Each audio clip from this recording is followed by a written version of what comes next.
भाई यहाँ हमें बताया जा रहा है कि बिलाल एक कंपनी के लिए गाड़ियाँ खरीदने का इंतज़ाम करता है।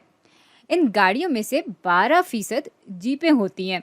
आगे बता रहे हैं कि वी दिखा रहा है उतनी गाड़ियों की तादाद को जिनका इंतज़ाम बिलाल एक दिन में करता है, जब तक कि उस दिन पहली जीप नहीं आ जाती। हमें ये भी बताया जा रहा है कि हर गाड़ी को आज़ाद हादसा माने, यानी एक गाड़ी के जीप निकलने या ना निकलने के इम्कान की वजह से दूसरी गाड़ी के जीप निकलने या ना निकलने पे कोई फ़र्क नहीं पड़ता। अब सवाल ये है कि इस बात का क्या इम्कान है कि बिलाल 4 से ज़्यादा गाड़ियों का इंतज़ाम करे जब तक कि पहली जीप नहीं आ जाती। तो भाई असल में हम इस बात का इम्कान मालूम करना चाह रहे हैं जहाँ पर वी ज़्यादा होता है 4 से। तो ये हम कैसे मालूम कर सकते हैं?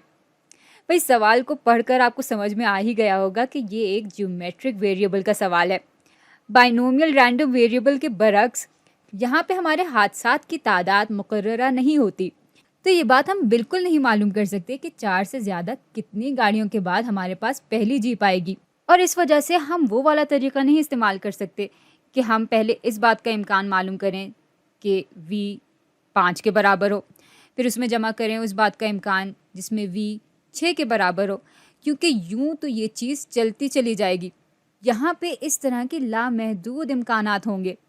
लेकिन अगर आप ये सवाल हल करना चाहते हैं तो इस चीज़ को देखने का एक तरीका तो ये है कि ये असल में दिखा रहा है इस बात के इम्कान को जिसमें वी 4 से कम या उसके बराबर नहीं हो।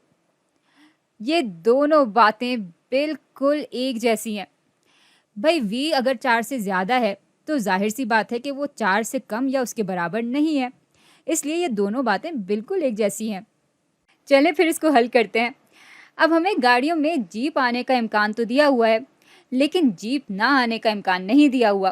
तो भाई जीप ना आने का इम्कान बराबर होगा 1 माइनस जीप आने के इम्कान के। अब यहाँ जीप आने का इम्कान 12% है, तो ये असल में बराबर होगा 0.12 के। अच्छा, ये तो सिर्फ एक दफ़ा जीप ना आने का इम्कान है, लेकिन हमारे पास तो पहली 4 बारियों तक बिल्कुल जीप नहीं आती, इसलिए इसको हम 4 दफ़ा इसी चीज़ से ज़रब दे सकते हैं, या हम इसकी ताकत 4 रख सकते हैं। और भाई इसको जब आप कैलकुलेटर में डालकर हल करेंगे तो आपके पास तकरीबन 0.5997 आ जाएगा, और बस यही हमारा जवाब है।